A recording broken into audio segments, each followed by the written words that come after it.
I'd like at this time to share something with you apropos of the season.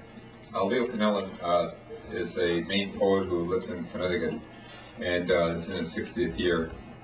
There's a remarkable amount of material he's concocted since we worked in San Francisco together in the late 50s. And this is one of my favorite poems by him, and it runs a little long, and I think we have the time for it, but this is because of the I'll say the background he has, and St. Patrick didn't get his just desserts in Boston Common the other day. This is why I'm reading this. Would have loved Leo here to read in this season. Amelia, Mrs. Brooks, of my old childhood. Amelia, Mrs. Brooks, of my old childhood.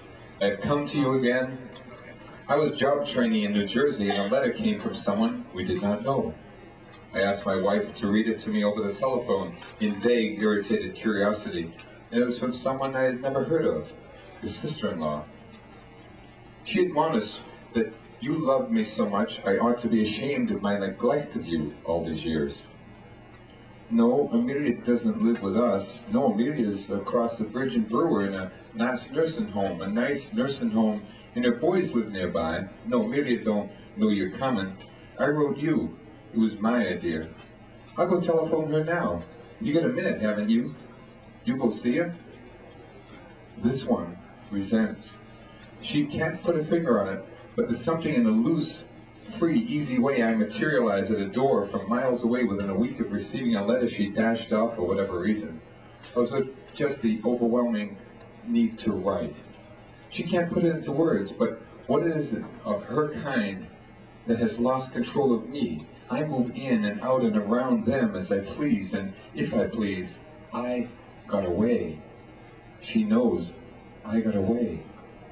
From thin, foundationless homes, plunked into the earth like a little left from the Maine winters, like the old bow-legged ladies inside, sagging on teachers' pensions and dying in a rut, unable to even take a car trip because gas and motels cost, stuck in the house for life, the only thing in their lives now, dragging out to supermarket for hamburger to make endless, never-changing meals of meat cakes, peas, mashed potatoes, cold in their pepper and salt, with the never-melted butter clinging like a car that has skidded into ice on the snow to the side of a snowbank. Great lady of sardines and earth and blood, of blueberrying years, clam factory years, who brought up children without help. A hopeless drunk husband beaten you in his futility when the country was smashed. Amelia, lady of poverty and no hope, saint of this earth if there ever was a saint, and if not, then you are what was always called and still does, and what a saint is, woman in the retinas eyes of gods for your simple courage and the great accomplishment with no money, and from work that kills young, yet you live, Amelia, and here we are. I come to you the day I went into the army with sardines stuck to your hands, and I come and I say goodbye to fish smell. You were a beautiful woman. I yearn to say goodbye to a mother. You work the sardine factories to feed your children. No fish contributes more to human race's herring. We sneak death again, kill, take herring from sea, our boat circling, the cannery boats lifting sardines aboard their holes, through holes. This one resents.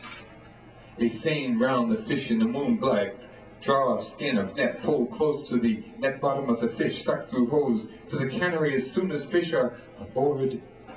Herring through hose, removing their scales for imitation pearl essence on marketplace and cosmetic. Amelia, the fish have less chance than you had, except your death would be more subtle. You died from it, Amelia, died from exhausting survival, your life wearing out your life. No machine can pack sardines like human hands, Amelia, to feed your children. Sitting in drafty coals, snipping off dead fish heads and tails with scissors, yet death is always a sneak. Here is food to eat, but to decompose if we do not know that herring have just eaten must be allowed to swim it off until they digest whatever was in them, as you just catch them, or whatever they were eating avenges us as bacteria. And once caught from fresh salt protecting ocean, and the fish are taken distance for more than 4 hours, they spoil, Amelia.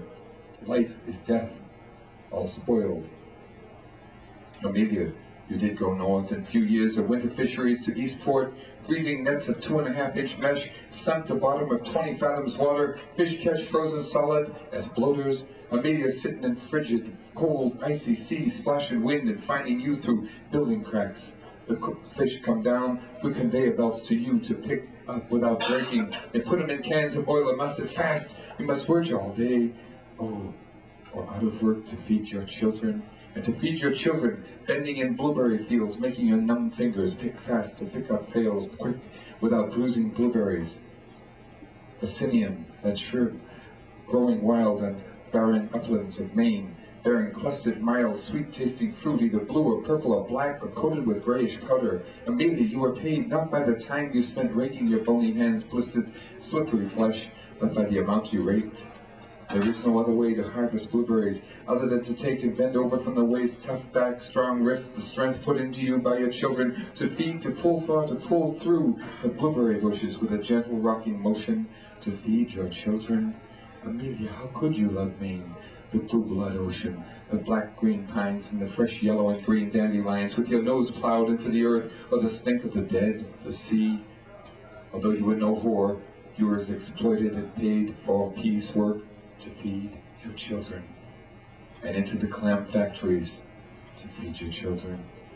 At night you take hold of one of your hands with the other, grip to squeeze out the pain of clam, tiny sharp cuts, so you could sleep, to be able to get up another morning to feed your children. And all you ever said anything about was your sorrow at no time or opportunity for education, to be a credited nurse, or bedpans you carried to feed your children and assist the almost dying who saved lives, never knew you were ignorant. In my lost boyhood, I stumbled over her kitchen cookies. Now I am written where she is in this world. Her face is now on the spiderweb. I look hard to find it, but her voice is still that inflection I remember. She looks at me with mixed emotions at best. If I ever loved her at all, then why have 30 years gone without a word from me? No note, never a Christmas card? Because she is not the obligation my mother would be. I would have you know, Amelia, my years of struggling to be own me, and not be what others would please me to be, would be under a headstone just when I needed them, just as our love affair was coming, and I called out, here I am, the way you wanted me. They were not there. Amelia, Mrs. Brooks of my own childhood, I have come to you again. I was suddenly told where to find you, and I broke New England until here, and you and I are here again. Here we are, both of us, in your little apartment. We have both died since we've seen each other. You speak to me now, and we both feel uncomfortable. Ours is a relationship of wish. You tell me of deaths, I tell you of deaths. They have almost killed us both. When they happened, the telling is embarrassing. Like, what are we talking about? We have always lived under the belief that there is no help. One of your sons, I remember him, Bob, served mass with him in altars of our sour wine and early morning air and bad breath smell from orifice emissions. In the middle of fervent prayers and closed windows, Bob tripped into an umbrella. Instead of flying and home for Thanksgiving, he died. You know, you yet tell me this without a whimper of remorse, and the anguish in your voice for expression, because just going through bringing him up with over of your tears long ago, you lived through days you never thought you'd see the end of, and yet tomorrow was no relief. And I do not react either. That will finally be my death. It is strange to think you loved me the way you told me, sister-in-law, you know what? I love that boy.